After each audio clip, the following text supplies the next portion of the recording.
Hey, there he is. How we doing? What's up, man? It's always my pleasure to pleasure you. Potato Potato. What's good, dude? Hey, how we doing? So welcome back, everybody. I believe this is episode 5 of the Midtier Thoughts podcast. I'm here with Mike again.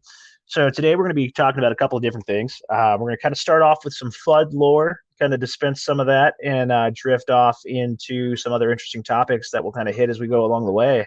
So for those who don't know, I would imagine most of my listeners do. We'll rephrase that. Most of our listeners do. Um, in Soviet Russia, this is our podcast. Um, Hour. yeah. Um, for those who don't know, for the uninitiated, so a FUD, right, is someone in the gun community, a gun owner who is basically like the Second Amendment. I support the Second Amendment, but type of guy. And there's different types of there's that guy. It's generally an older person, usually pretty identified by the bright red NRA hat that they wear. They're always picking up the brass from shooting their 1911. They only talk about shotguns. Like they're not in the cool tactical side of gun things. They Hey, hey, basically hey. believe that like you only need a 12 gauge and a 357 because that's what Grandpappy had. So, Yeah. My well, wife is too dumb and too weak to learn how to load this Glock. She needs a 38 special. yeah. So basically, FUD is a reference to Elmer Fudd, kind of being an idiot about guns and thinking he knows better.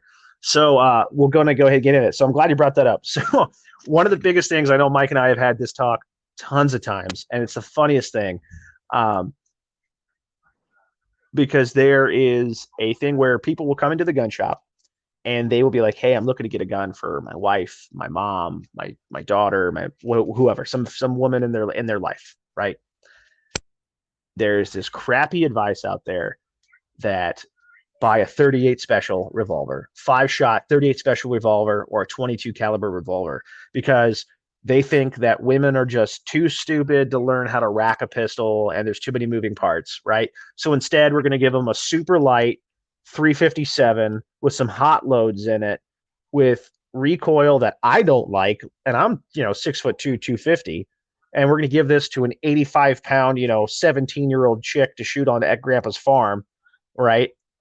And think that that's going to go real well and really build that why I want to shoot more in with her. And It's either that or their little 95-year-old 100-pound like geriatric wife, and they're like, yeah, she needs this because she's just too stupid to figure out how to load a semi-auto pistol. I've literally had a guy tell me before, right? And he comes in looking at guns and wants to look at the revolvers, right? And you and I kind of try to tactfully gear people in the right direction. Mm. um, and he wants to look at these revolvers. So I pull out some smaller 38s, kind of pocket size revolvers, right? Real lightweight stuff. And knowing that I've shot those myself and the recoil sucks because they're so light. And the trigger pulls like stupid heavy. And I pull out a Smith & Wesson 380 Easy. And for those who've never messed with one of those, like you can literally rack the slide with your pinky. It's ridiculously easy. I've seen like super old ladies they can rack that thing like it's nobody's business all day long. Yeah. Right. I hand her all the revolvers and I'm like, here, consider this. And I hand it to her. Immediately, husband's like, that's too complicated. She won't be able to figure that out. And I'm like, ma'am, can you? And I show her the motion, like, can you rack the pistol? Yeah. Okay, cool. Can you hit this button here that sends the slide forward? Yeah. Hit this other button that drops the magazine. Oh, yeah. So you know how to function this weapon now. Yeah. Oh, okay. The husband's eyes were like, what? Like, how can this be? Yeah, he was like, I don't understand. What devil magic is this? And it's like, look, dude, like your wife's not retarded, okay? Like, hey, that's not PC of you, dude. Yeah, whatever. It's like, they're not stupid. And if you think that like the significant other that you're buying a firearm for is too stupid to figure out how to work a semi-automatic pistol, you have no business being in there. Yeah, you probably shouldn't be there, or you've done a terrible job of teaching them how to shoot, and you have no business teaching anyone. Yeah. The same advice goes for, and this is one that's like a personal pet peeve of mine that I absolutely hate, is like I had this old guy come in. He's got a guy's probably 60s plus, definitely like retired age, right? Yep. He's got a college age daughter, right? I'm assuming she's like, Younger. early 20s, Yeah. maybe like 22, maybe, and lives in a kind of a rough area, blah blah blah, whatever, right? And I was like, well, the benefit is, you being over 21, you can purchase a pistol, concealed carry, take it with you everywhere. Oh no, Very no, no, nicely she gone. she doesn't need that. She doesn't need that. Right over there, get her that 12 gauge pump action shotgun. And first off, it's not a quality shotgun we're looking at. It's like those Sun City, like Xinjiang province, $200. Yeah. like not even that sub 200, pump action piece of crap made in China knockoff shotgun that has a model name that's similar to a Mossberg. Yeah, and Uh, it's always like off-brand, like Bossberg 300. Like yeah, it's yeah, yeah. It was like the company was Sun City, but the model, or no, the company, but the model was Stevens. So the way that they did their logo on the gun, it looked like it was a Stevens branded shotgun. yeah, So it's like total Chinese knockoff, right? yeah. And this girl, by the way, is all of about 5'2" and like 95 pounds soaking wet, right? I'm not saying she can't handle the 12 gauge. I've been very surprised by how well or how bad people of different sizes have handled the 12 gauge. All I'm saying is, in my opinion, a 9 millimeter pistol might be better served than that, especially with these words that follow after, which I know you and I have both heard. Hmm. You don't even need to shoot them. You just got to rack it. You get that. That'll scare them off. Any That crackhead scares run off right any out your home door. intruder. So I've decided that, like, instead of like an ADT home alarm system thing, I'm just going to have a tape recorder that plays the racking of a shotgun on It's repeat. just on repeat. Just, and then like every 30 seconds, just, so he's going to be really confused, right? Because he's like, either that guy has no ammo, or he's just emptying his shotgun. I'm so confused. I don't know what's going on. Y'all better get out.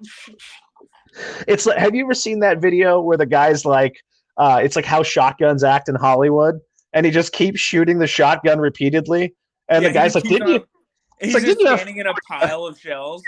He's like, didn't you only have 4 rounds? Isn't it two? Will they hold 4 rounds? He's like, I've got 37 more rounds in this 8-round magazine. But yeah, Dude. But go. that's literally their thought process on this. Is Oh that yeah, I'm just gonna load this gun, which should have already been loaded to begin with, and it's gonna scare off any home intruder. I'm gonna be fine. my biggest thing about it too is like, these are the kind of people who, like, gun owners are our worst. We are our own worst enemy. We give ourselves the worst advice and make a bad name for ourselves. The libs don't have to do it. The anti-gun doesn't have to do it. We do it to ourselves, right? Yeah, yeah. Because we have stupid people that buy guns. I fully believe everyone should have the right to buy a gun. Dude, Some people are just kind of stupid and just probably shouldn't exercise that right. dude, you know what? No matter how stupid someone is, I completely and fully believe anyone is redeemable and can learn firearms and can learn how to handle a firearm and can learn how to shoot a Yes. firearm properly. The only caveat is they have to be willing to learn. Biggest part, dude. I did some instructing while I was down in San Diego, and I was gonna do some instructing when I was at the gun shop with you, but I ended up leaving a little bit sooner than I planned. Yeah. But when doing those instructions and stuff, I can't even tell you how many times I would come in, right? Start doing my lesson, start doing my class. There'd be an older guy in the back, and there's a class full of women, and all of the women, no problem. Always willing to learn, always willing to like just soak in knowledge. Doesn't matter. They're always willing to listen, even if they don't like your teachings. They will listen to you. The men don't even try to speak in their direction. They are God. They invented the Remington 500. First of all, they were there in Nam, so they believe that they know everything about guns, and there's nothing that you can teach them. They are the end all be all of knowledge. I don't And know. And I don't I understand it.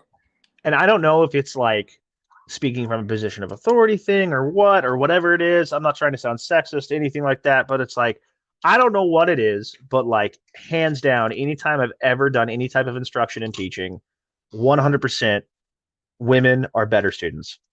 1,000%. Hands down. And part of it is like just the humility to be like, even if they're like very experienced shooters, just the humility to be like, okay, I'm going to listen to what you have to, the input you have to say. I'm going And to take it. try out. Yeah, I'm Yeah. going to take that down. I'm going to try it. If it doesn't work, I'll throw it away. If it does, fantastic. Right. Yeah. And dudes, we're just like so set in our ways that it's like I've seen so many people take a class to show off how much they know. Yeah, that's where I was going with the story. Is that the men I couldn't tell them how to hold their pistol, couldn't tell them anything. They would get to the instruction part where we're shooting. We would all shoot our targets. The women killed it. They would be a little off. I'd teach them a little grip stance, a little something. They would start just nailing bullseyes, no problem. Men completely off paper. And I was like, hey, do you want to try this, this, and this? Would not listen to me. Nothing. Couldn't tell How them anything. how dare you instruct me on how to do this? I've been shooting guns since Nam. I've been shooting since before you were born, Sonny. I'm like, well, at least I can put, You're not shots on very good paper. at it. If I can put shots on paper and you can't, you might want to listen just a little bit, soak up, I mean, something. The other thing that gets me too about like when it comes to Fudds is this ideology, and I hear this before. I've heard this. I'm sorry, I've heard this before, and I hear this all the time. Is like that certain types of guns are okay, right, and Yeah. other ones aren't. They're like whatever they have is fine. They've got a hunting rifle, they've got a shotgun, whatever. They don't need an AR-15. They don't understand why anybody would just because like they don't need one or they don't have a use for one. They now think that nobody does, you know and it's the most annoying thing in the world because you cannot convince them otherwise. Like they are Yeah. set. Like prime example, I'll never forget this conversation. I had a guy come into the gun shop. He's doing a private sale to someone he met online, wants to do it through the shop, do the background check, all that jazz, right?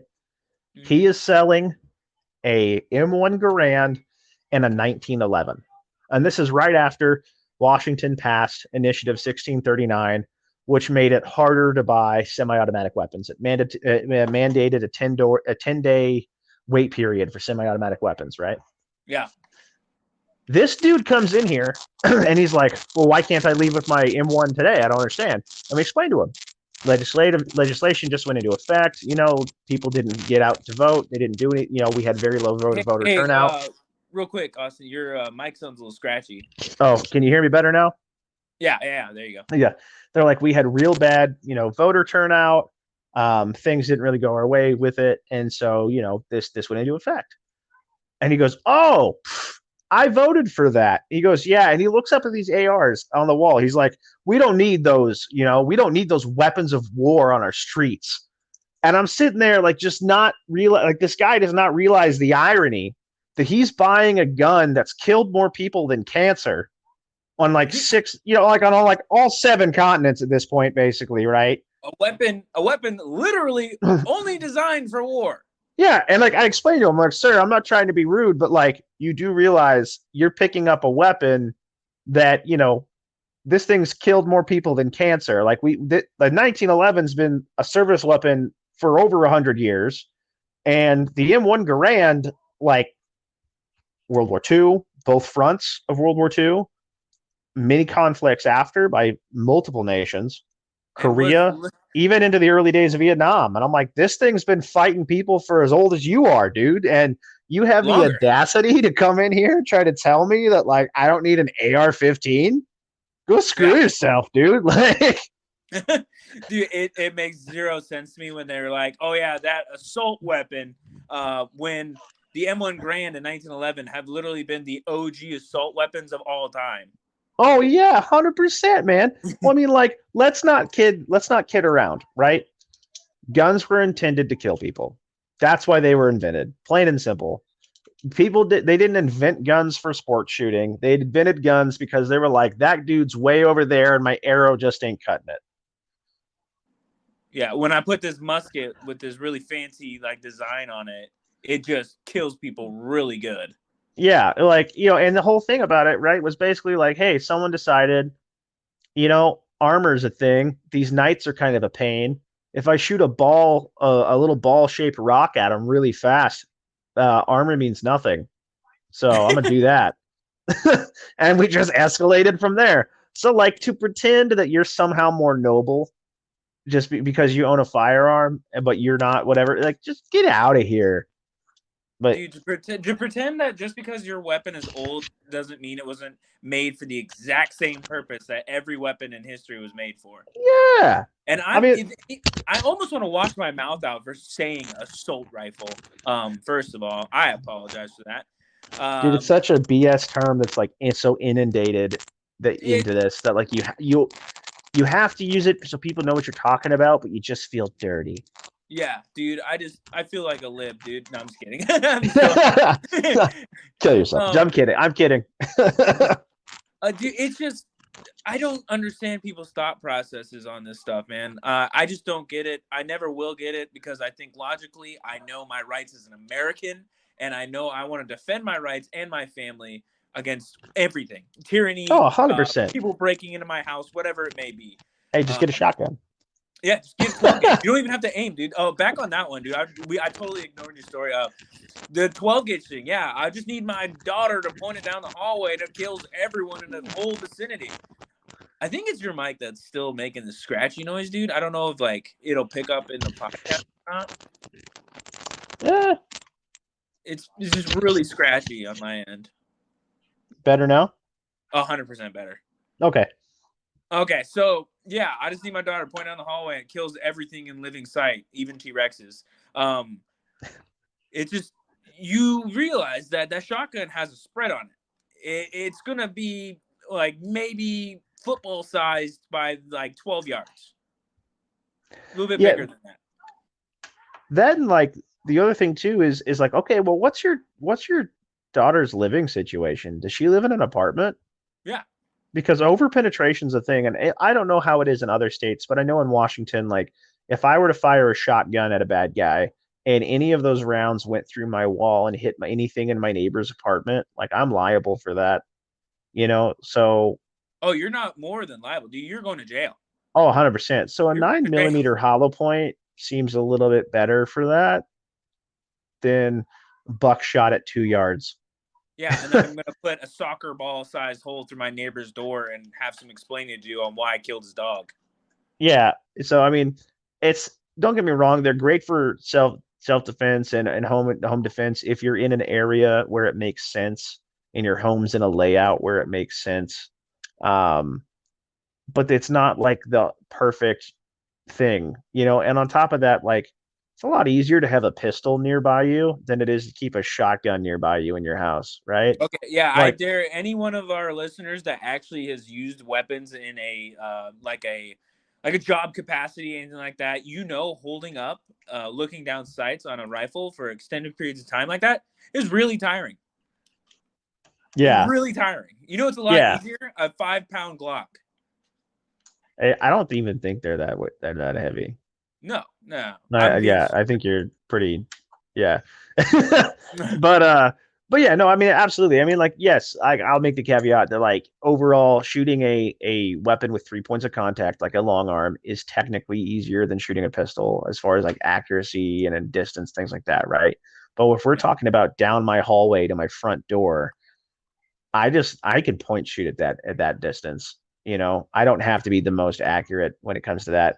But that's the thing, you know, it's like this idea that like a shotgun is the answer to everything. You're just gonna like an 80s action movie, you're gonna like do like Arnold Schwarzenegger, you're gonna have it at the hip and just empty all 7 rounds into a dude. And he's gonna look like RoboCop before he turns into a robot. Um, that's not how that might work out. And the old thing too is like when people are like, oh, just rack it, you'll scare them right away. Yes, if that person is not armed, cares, or isn't high enough to where that doesn't matter. If I broke into your house, I think I really don't care that you have a gun, depending on what the circumstances are. You know, At obviously, least if if I have a gun. yeah, I have a gun. Why am I scared of this guy? Yeah. They're like, cool, I'm gonna leave this house with another gun. Or, I mean, it's not your John Wick scenario. I didn't come in to break in and kill your dog and stuff like that, right? And I'm just there to rob you. You might scare me away. You might not. Um, or, let's think logically. I just heard someone rack a gun at me. I'm a drugged out, insane criminal. I'm going to start shooting rapidly on where I just heard that click click from. Yeah, and the other thing too is, again, depending on what state you're in, the laws are different. But in Washington State, just presenting a firearm in a conflict like that is considered lethal force. So you're literally in the same amount of trouble pointing a gun at the guy as you are shooting him. So you might as well go for broke. This is not legal advice. But This is I'm not just legal saying. advice. But I'm just saying, like, if a court can charge you with the same crime, it's like, okay, that's kind of dumb. Same, but different. Yeah, but I know I wholeheartedly believe. I think that like a light mounted onto a pistol on your nightstand is a much more effective tool. Which brings me to my other thing with Fudds. This avid hatred against any type of technological advancement. Oh yeah, you don't According need to Fudds, pistols were perfected in the year 1911. They do not need lights. They do not need night sights. What you shooting in the dark for? Turn a light on. what you shooting in the dark for. I mean, yes, you should know the layout of your house better than anyone else because you live there, and you should probably practice sweeping your house just because it's a really good thing to know how to do. But I want to know how to sweep my house in the light and the dark, and I would prefer to do it in the light because I can see things and I don't accidentally shoot my brother coming in, my house. What? And I don't understand like the complete aversion to anything new. Yeah. It's like, okay, great, we've made advancements to where like you don't have the L-shaped flashlight that they gave you as a tunnel rat in Nom that had like 2 lumens and ran off 6 D-cell batteries. Ran off Um, an entire yeah, Japanese car battery. I can put 1,000 lumens for $150 in a stream light, slap it on my Glock, and I can blind you with the force of the sun, you know, on a strobe with a red dot and do all this jazz. Speaking of red dots, the idea, like, I don't know what it is. I think it's movies that made this a thing. I guarantee you it was like that 60s to 80s, well, probably closer to like 70s to 80s and 90s era of like action flicks where you always have the sniper with the projected laser because the sniper is such a bad shot that he has to have a laser. Yeah. And the whole FUD thing about like they have to have a laser on their gun. Yeah, I can't even tell you how many times people would come in, like the old guys, right? And they'd buy like a Crimson Trace red dot on their shield because it's the first red dot they ever bought. They don't trust it fully, so they want us to co-witness their red dot with their laser. I'm like, that we can't. I mean, I could try. That's not how that works. I can try if you would like. Co-witness And it's means like, that basically when I present up the gun, that the red dot is going to be at the exact same spot that laser is. For people that don't know that, what it is so that way when you look in your red dot, you'll see 2 red eyes staring back at you to get you used to hell, which is where you'll go for recommending 38s to people.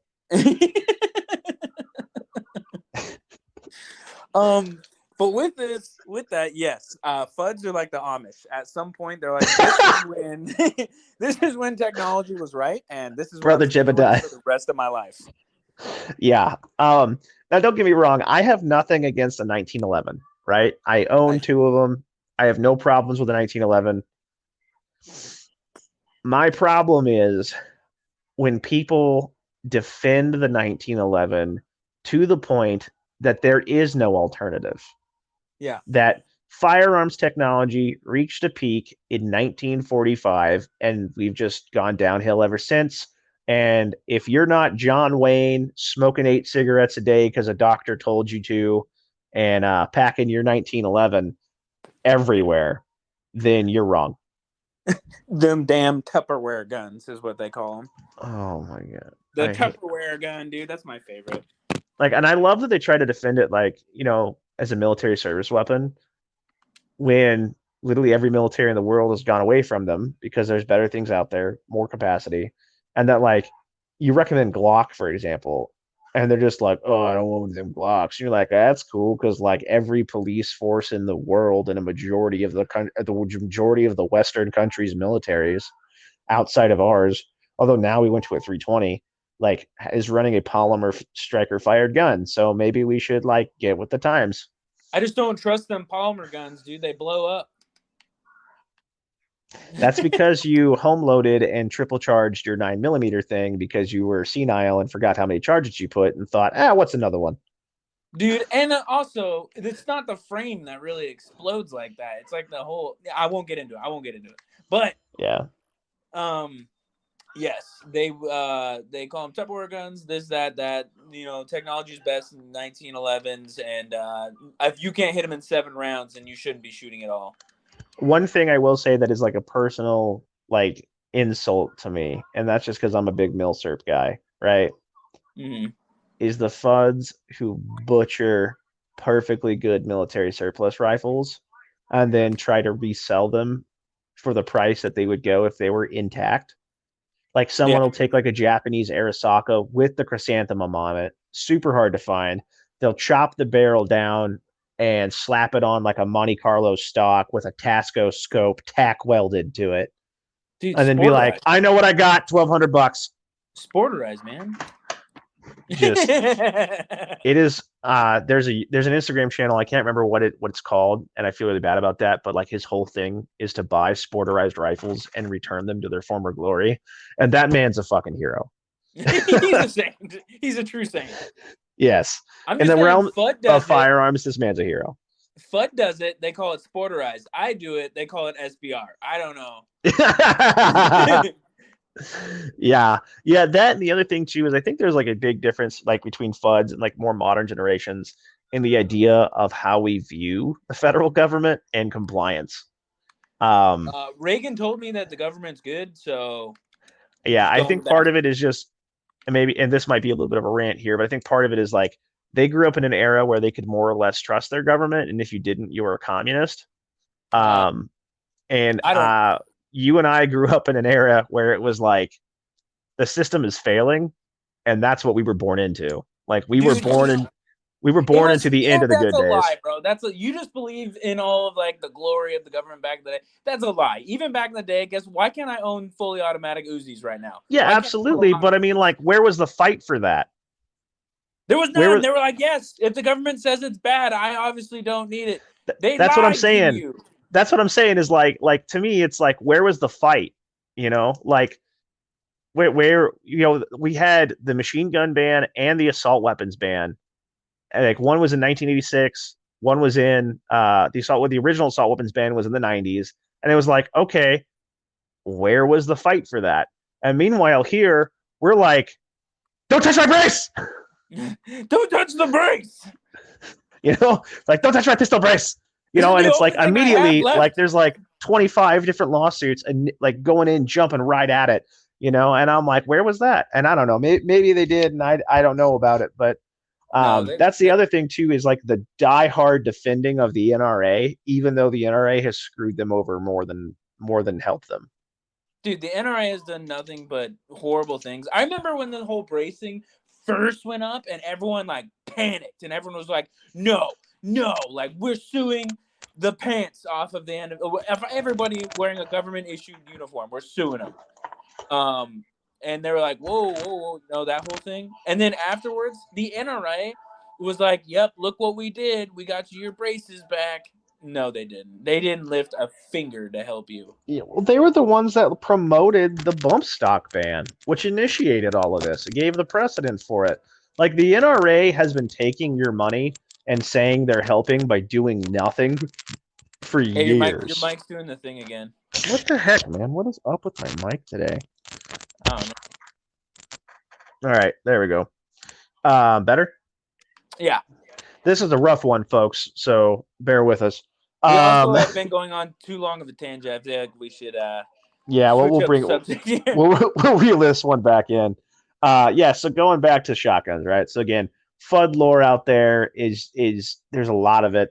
Don't believe anything you just hear. If your answer to something is, well, my uncle was in the army and he told me, you're probably a FUD, he's probably a FUD, and both of you probably have no idea what you're talking about. Unless your uncle might have been like combat arms and actually knows what he's talking about. Doesn't But matter. if Doesn't he's it does not crossed matter. if he's cross drawing a 1911 small of the back in an Uncle Mike's inside the waistband holster, turned around to use the belt clip as an outside the waistband holster, probably don't listen to that guy. Dude, I don't care, combat arms or not. Dude, the fact that we have a Texas representative for the Republican Party also voting on red flag laws. I don't Oh, care your dude, background. I don't care about your dude, background at all. 100%. I just gotta say this too. Initially, when Dan Crenshaw, who we are referring to, initially got elected, at first I was like, oh, this is kind of cool. We've got a Navy SEAL guy with a really cool history. He seems to stand up for stuff. Good Eye guy. patch, bro. Eye patch. Yeah, absolutely. I mean, you're like, dude, this guy's a hero. And he was always doing like the own the left kind of stuff. And I was like, okay. And then he talked about guns for the first time. He's like, we should do red flag laws. And I was like, this guy's a fud. I'm done. And then from there forward, everything he said, I'm like, you're a shill. Get out of here. You're nothing but a liar and a yeah. deceiver. And what's behind that eye patch is lies. The eye patch. I bet you have an eyeball behind there, dude. Dude, how funny would that actually be if this whole time he wasn't actually blind? It was just like a big like pity thing to get, like people to be like, oh, support me. And he's like takes it off totally fine. One day he's got it on the left, the next day he's got it on the right. Dude, he takes it off. It's just a red flag underneath there. Oh man. Yeah, I don't know, dude. I think that Fudds are the biggest worst enemy to the gun community. They hurt us way more than help us. They scare a bunch of people away. They do stupid stuff, and they get us in way more trouble than we need to be in.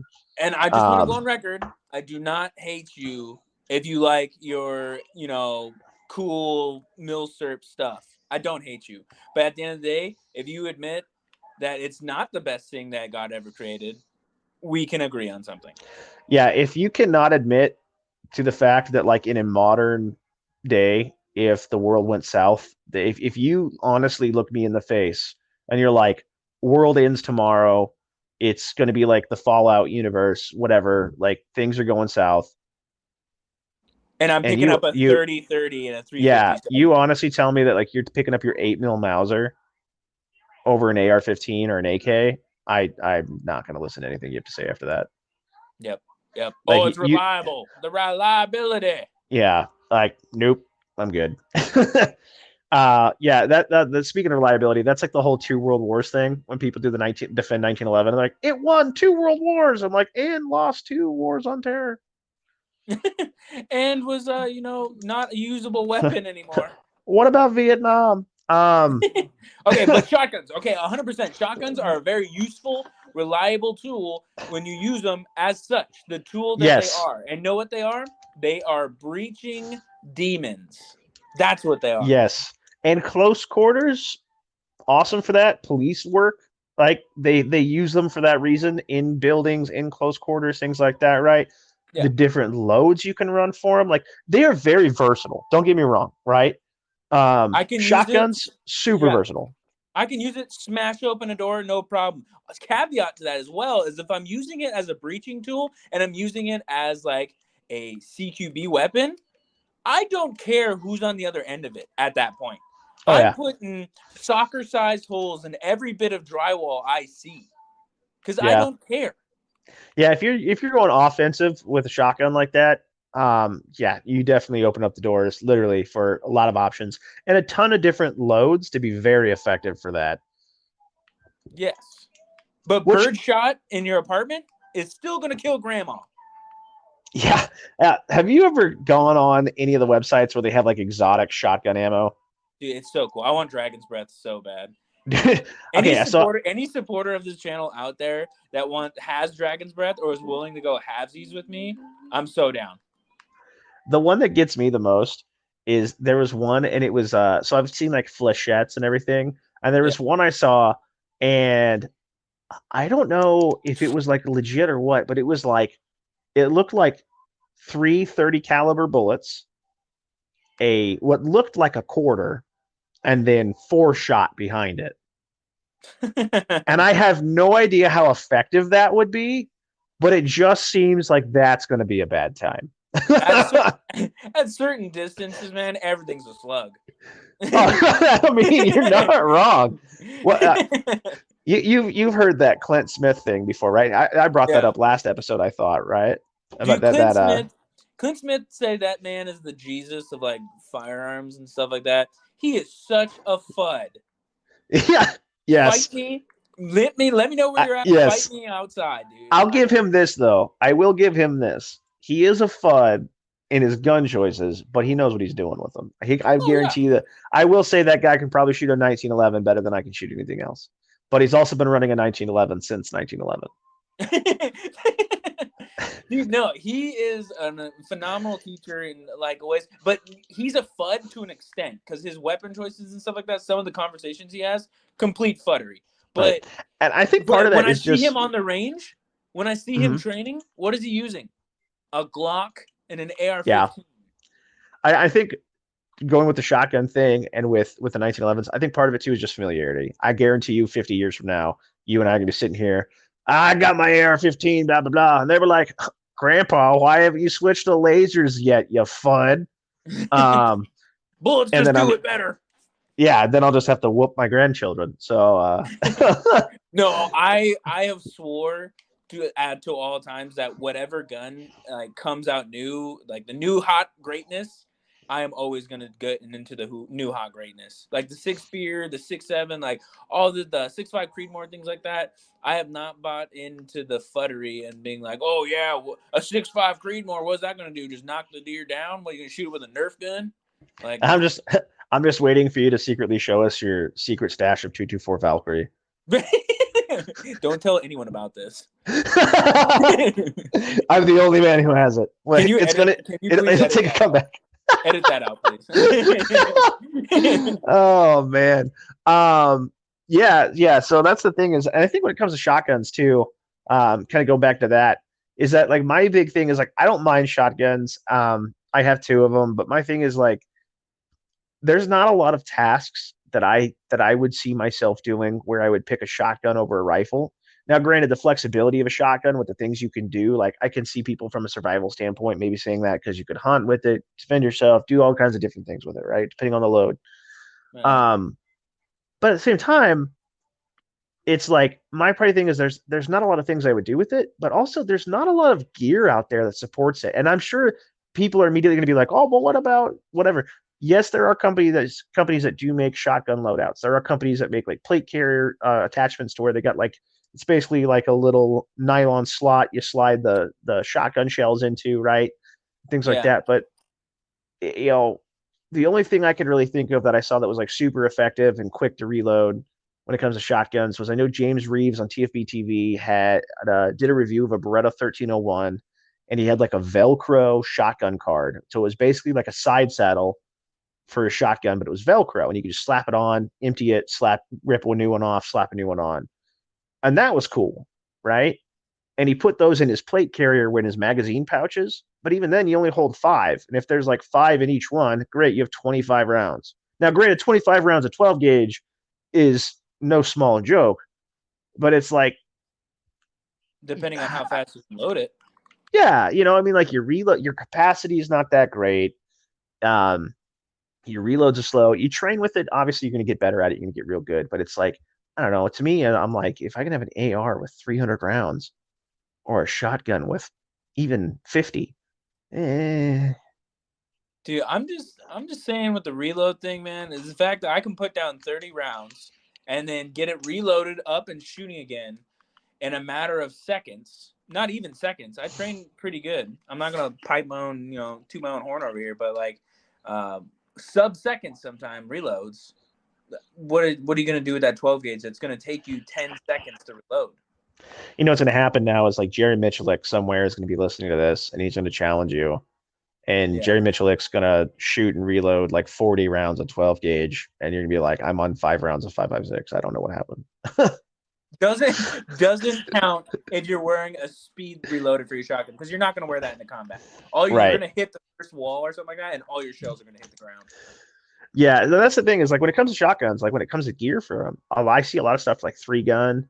And but like for police or military, like there's not a whole lot of like really good kit. And I think part of it is just the limitation of the gun itself. Like there's just not a lot of, and if there's something out there I'm missing, please let us know in the comments. Like reach out to us.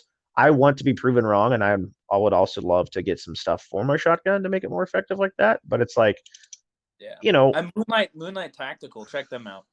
yeah, you were talking to me about that once before, and I've Yeah. seen some similar stuff like that. Moonlight Tactical, I don't know if we ever make it big one day and you send me some stuff. I would love that, by the Yeah. way. Yeah, you know what? Let's get into that. So that's another thing too, is like when it comes to gear, that's one thing I know we wanted to talk about today too. There's a lot of different gear companies out there, right? It can be very overwhelming because there's a ton of stuff. Half of it's airsoft quality, half of it's super good.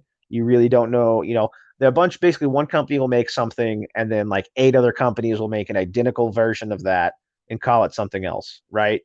Yeah. Um, Spirit prime System, example, big you one. know, prime example, Spiritus makes the bank robber chest rig, right? Oh, yeah, yeah, yeah. Kit Badger on YouTube watched a video of his, and he had a really cool chest rig that I want to buy in, and it's called the Dank Robber, and it's the same thing made by a company called Unobtainium Gear, very similar thing rather.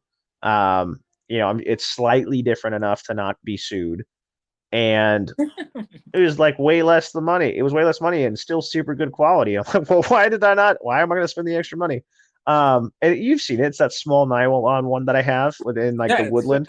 It's Yeah, sick. super cool. And it's like there's a lot of really good companies out there, and I think sometimes people can get a little beat up, especially when they're new to this, about like how to go, right? Because you and I kind of have different philosophies with this when it comes to gear and what we buy and why.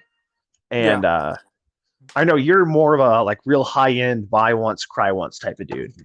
very much so. Very much. I also, not gonna lie, kind of buy into the hype sometimes. It happens. It happens.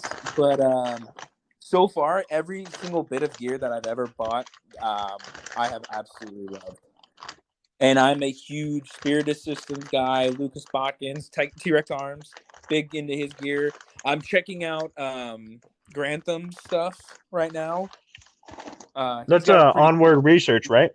yeah, he's got some pretty cool chest rigs out there right now, dude. There's way too much gear that I would never use. Like a lot of these things that I'm looking into, and I'm like, oh, I'm gonna buy that. Like I need that. Are like chest rigs and like backpacks and stuff meant for like going out and literally scoping for like weeks at a time. I do not have that capacity. Plus, I feel like at one point you're LARPing, and at some point it gets boring, dude. Like when you're LARPing out there like that for days, weeks at a time, doing camping stuff, it's fun for the first 2 days. But after 4 or 5 days, I'm like, why am I staring at this tree? Yeah. Day 6, I've been captured by Bigfoot. He thinks I'm one of his own. Like it's fun. Don't get me wrong for the first 48 hours, and then I'm done. Yeah, I mean, well, that's like any field exercise thing, right? Like it's kind of cool in the beginning, and then by eventually you're like, can I go home now? Mm-hmm. Um, but yeah, no, I mean, I think that's the thing is like, you are definitely more uh geared towards some of the hype stuff, some of the real high end stuff out there, and like buy once, cry once type of deal. And I've got some of my gear stashed away in that. Like I would say, like if I had to pick one set of gear that's like this is my go to war kit, like I had to go pick this Russians Fall in the Sky. Hey, 1 second I before you say too much. Your mic's doing it again. Dang it, man, I don't know what's going on with this thing today. Um, yeah, so my thing was like, if I had to pick one thing and be like, this is it, I'm going to war with whatever I have on. Russians are falling from the sky. The sky is falling. This is the end. Um, I've got one set of gear that I really spent a lot of money investing in, and like this is squared away. Yeah. But I also have like 15 Chicom chest rigs. I have some Very true. Very super true. dirt cheap Milsurp chest rigs. Like I did a post about this the other day. I have a Type 63 chest rig. So the Type 63 chest rig is like green canvas with wooden toggles. It is 6 ammo pouches and an IFAK pouch, right? It's effective. It works. I bought it for $15. It holds G3 magazines perfectly. Um, and it folds up very small, even loaded, nicely and fits in the bag. And it is like, to me, I like the old Milsurp Chicom gear because like it was way ahead of its time, and you really can't beat it for the price. Like if you only have $50 to buy a chest rig, you Yeah. have a really crappy airsoft one that's going to rip apart on your second day, or you can go get a 60-year-old mildew smelling Chinese piece of crap, and it's still going to work. I guarantee you, it will work. Yeah. Plus, like the mad drip. You look great. You look fantastic. Just ask like admin results, man. Like half the stuff he wears is Chicom gear, and he looks fantastic. It's the only good thing to come out of China. Um, but yeah, with me, it's like I'm a little more. I like some of the retro stuff, and part of that's just kind of the peak aesthetic. Um, but also like it's effective. You know, if you don't have a ton of money and you need something, it's effective. My big thing was when I got my G3, um, finding rifle kit and like load bearing kit specific to 308 magazines was a little more challenging than it was finding like 5.56 stuff, right? You can find the 5.56 and the AK stuff everywhere, but if you want to get more towards like the G3 mags, it was a little bit more challenging. And Yeah. so I finally tracked some stuff down. Uh, but what was way easier to find for that was a bunch of Milsurp stuff because weird thing, G3's been around since like the late 50s. So all the gear for it is like from the late 50s and 60s and 70s. So like Rhodesian chest rigs, super easy to find for it, actually fairly effective. The other cool thing though about like Chicom gear is if you have a sewing machine or any type of capability to sew there, but it cut us off again. Yeah. Yeah. But yeah, So you were I'm not saying sure. if you have a sewing kit, like if you have any way to make this gear on your own Oh with a yeah, sewing, like oh, what's that one? We follow him. He's in our group. Um, what is Cedar Sewing Co. Cedar Sewing Co. I have not bought anything from him personally. I'm actually planning a range trip here soon with him. We're gonna go LARP a little bit. Oh, sick! I was hoping you guys were gonna get a chance to meet up. Yeah, I know you're a little matchmaker, dude. You're making everyone hit off. I Um, know that's what I do. but go check him out. Go buy some gear from him. I Oh don't know. yeah. I'm not Speaking of 100% like like. So don't a mark my per, words when I say go buy some gear from him. Because I haven't used anything from him. But I'm sure he makes really quality stuff. yeah, like I was gonna say that. So that's actually like the thing I was gonna say was like with the Chicom rig was like you could modify it by instead of the tying a knot for like the strap on the back, you can add some 1 inch buckles. Yeah. You can I've seen people cut the shoulder straps, add buckles on either end, and make it to where they could fit it as a placard. There's a whole company I've seen that's like dedicated to doing that. I can't remember what the name is, but I know they've worked with Blue Jean Operator before Yep. On YouTube, and the name's going to come to me, but I can't remember it off the top of my head. But yeah, Cedar Sewing Company, like that's a really good one. Personal friend of ours that we chat with every now and then. When I Don't say go buy personal, something from him. And if you go buy something from him and it falls apart, don't blame me. I haven't bought anything yet. I haven't used anything yet, right? but I want to. I haven't personally used any of his gear yet. I haven't got around to buying any yet. I am Yeah. very intrigued by it, especially by the quality. I know we have some guys in our group chat who have, but a good blend between that high end quality and not super expensive.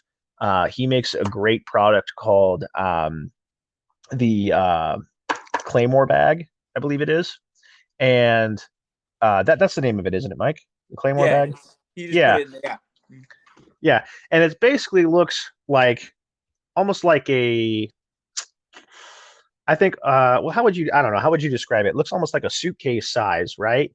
Like a Yeah, suitcase size bag it's large. that It looks like it's got dangler. great holding capacity on it for when it comes to like belt fed. Yeah, like belt fed. I've seen them do it to where like basically it looks almost like you're wearing like a sling bag, like a sling suitcase backpack type thing, right? But it's got like a spot for a tourniquet. It's got a dangler on it. I think it's got a spot for like a water bottle on the other side, and then inside I've seen him do like a bunch of magazines and like extra gear and kit, but it's basically like a one, like a almost like a bandolier, just like a grab and go type of deal, right? You throw it over your shoulder, strap it around you. You got your full kit that you would have on like your chest rig right there, and it looks super cool. And dude, if you're listening to this and I am butchering up your description of this, I super apologize, and I will make up for it in the future. Swear on my firstborn. But Hey, I if you're listening to this too, give me a solid discount, bro. I want to buy that. always going for the goodies. But yeah, always trying to promote some other people out there that like people may not know about. But yeah, his Instagram page is at Cedar Sewing Company. Um, Super awesome quality stuff. Store pages through there. I'll try to link him in the description if I can, or at least put his Insta on there, so that way you guys can find it. But yeah, no, that's the other thing too, is like there's a lot of really cool companies on Instagram and like smaller platforms that aren't Spiritus, that aren't these other people, and they're putting out some awesome stuff. Extreme Gear Labs is another one I'm a big fan of. He does a lot of custom gear. Well, he'll take like pre-existing Milsurp gear from Yeah. and I say Milsurp, I mean like War on Terror Milsurp, and he'll modify the crap out of it and make it look really awesome. Um, and it's super cool, like the stuff that he's kind of able to come out with. And some of these companies that are able to do some of this more custom stuff because they're doing it by individual order, you can get some really solid pieces of kit. Yeah, they put more care, more nurturing into it because they're coming up, so they really need quality control. On top of that, Absolutely. they want to have a good name, and when you have And smaller orders like that, you can pay attention more. yeah, and the other thing too is like sometimes, and sometimes they do demand a premium. Sometimes their products can be very expensive, but that is also because they're generally one person or two people, with some nylon and some camo sitting in a garage, and they're making a super awesome product, and they're by They just work themselves. their 9 to 5. Yeah, exactly. They still got a day job and they're doing this, right? So I don't have any problem kind of supporting that smaller business with that. One of my personal favorites that I've been trying to get some money aside so I can actually go out and buy it. There's a company called Nixie Works, Nixie Works, right? Mm-hmm. Awesome stuff. He makes what's called the Light Fighter rig, and it's basically a belt kit with suspenders, very similar to some of the stuff I've posted on my Instagram, but with a built-in butt pack that's fairly decent size with two built-in like canteen pouches on the side of it. He also makes a ton of like other pouches and things like this, right? But his whole idea is instead of carrying a ruck, which you can still do with this, but the whole idea is like your ruck is in your butt pack. Like it's big enough to fit everything you need, right? It's big Yeah. enough to fit like a sleeping system and food, ammo, all this stuff, right? So the idea is that all that weight's on your hips instead of your like up around your shoulders and your back. You don't have to ditch your pack if you get into anything. And it's more of like modernized and more comfortable Alice gear that makes sense if you were to advance that to the modern era. And it's super solid kit. I really like the idea. And again, it's from a guy that I would have no idea about if I wasn't on Instagram. So look out for those small companies. Look out for those lesser known guys because there's some really quality stuff out there that's pretty awesome that a lot of people will glance over. Um, Yeah, Another like I one, said, I can't really say it for myself because I'm more of a Gucci gear guy. I like the Spiritist. I like the, shit like that. Just because, they know what they're doing. But yeah, I'm definitely gonna extend my taste a little bit more. Try to see if I can get into the smaller guys because helping out the smaller guys is always better. yeah. Well, and the other thing too is it's like you said, they have the ability as a smaller company to make a very niche product, Yeah, a very simple product for that, the smaller group, yeah, the exactly. smaller warlord.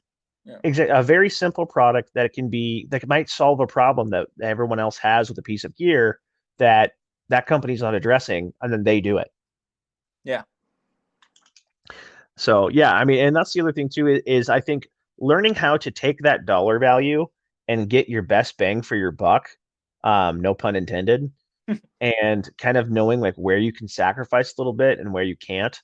I know you and I were talking about was it Mod Light yeah, that's got yeah. just the head No, of no, their not Mod oh, Light. Rain. It Rain, which I have mad respect for Rain. I really like the Yeah, product. What I like about them is how durable they are and how much quality you're getting for your cash. But this is fucking, pardon my French, fucking ridiculous, bro. inflation has done something to people's heads that I have no idea anymore. Yeah, So just the head, for the new Rain 3.0, which it's is a 100,000 flashlight. lumens. Yeah, it's just a flash. 100,000 lumens, which is badass. Don't get me wrong, their products are badass. $210 for the head, ladies and gentlemen. For not the body of the flashlight. None of it except for the head of the flashlight. Which, yeah, in my eyes, it's like you can get a pretty decent Surefire flashlight or 2 Streamlights, for that at that point. For $210, you can get a whole mod light, which is at the same amount of brightness. Like, mod light is the shit. Yeah, that's my thing is like some companies, when we talk about gear, I feel like some companies just justify the price because they're like, we know you're going to pay it. You know what I mean? Yeah. Like they have such a devout following, it doesn't matter. They could put as many zeros behind that number as they want. They know you're going to pay it. Yeah. And the 3.0 is the new hotness, don't get me wrong. 100,000 lumens, like it's the new cool kid gear to have. But $210 for the head? Yeah. Yeah. And you want to know why they're charging so much for it, right? Is that the head is the exact same body as the 2.0. So essentially, you can just buy the 3.0 head, and bam, you have a 3.0. How much was the 2.0 light when it came out? The 2.0 light when it came out was Are they like? it was like $300 after taxes. That's what I thought. Like because we carried them for a little while, didn't we? At one point. Yeah, that's what I thought. I thought they were like $300. Yeah. So I guess in that circumstance where it's $350 for the first thing and it's $200 to get the head instead of buying a wholly light, sure. But at the same time, like, dude, I don't know, like how much telling better me is for a $100 more? $100 more, I can get a whole light and mount it on a whole nother like weapon system. Yeah, like, that's the other thing I'm going to say is like because then you just have a head to a flashlight left, Yeah. And it's like, okay, well, why would I not just buy the other light? But like, I get where some people might be like, oh, well, it's cheaper than just buying another light. I'll just buy another head for it, whatever. But it's like, dude, you paid 300. First off, you paid almost $400 for a light on there. Which, granted, I know there's gonna be some people who are like poor, whatever, best quality, blah blah blah, whatever. Okay, whatever, you do you. I rock Streamlight and Surefire just fine. My like go to war guns got a Surefire on it. The rest of my rifles have a Streamlight on them. Say what you want. I've taken those things, beaten the crap out of them. Been in really cold temperatures, really hot temperatures. I've yet to have a failure with the light. Like whatever. That's because you're poor though, dude. Yeah, I mean it be what it be. the Viet Cong were poor. So was the Taliban. Like every single light I own is either Mod Light or Rain, and dude, like not Rain, but Cloud Defensive. Absolutely. Yeah. But dude, come on. Yeah, don't get me wrong. Like they definitely are nice, and they definitely are worth the money. I have a really hard time mentally like justifying that amount of money for a flashlight. Like I get the argument. I totally understand why it's better, why the money is worth it, what you're paying for. I just mentally can't put 2 and 2 together to equal that light. I just can't do it. Your thought process, me and you are going to argue about this someday offline. You own a Daniel Defense, dude. Shut up.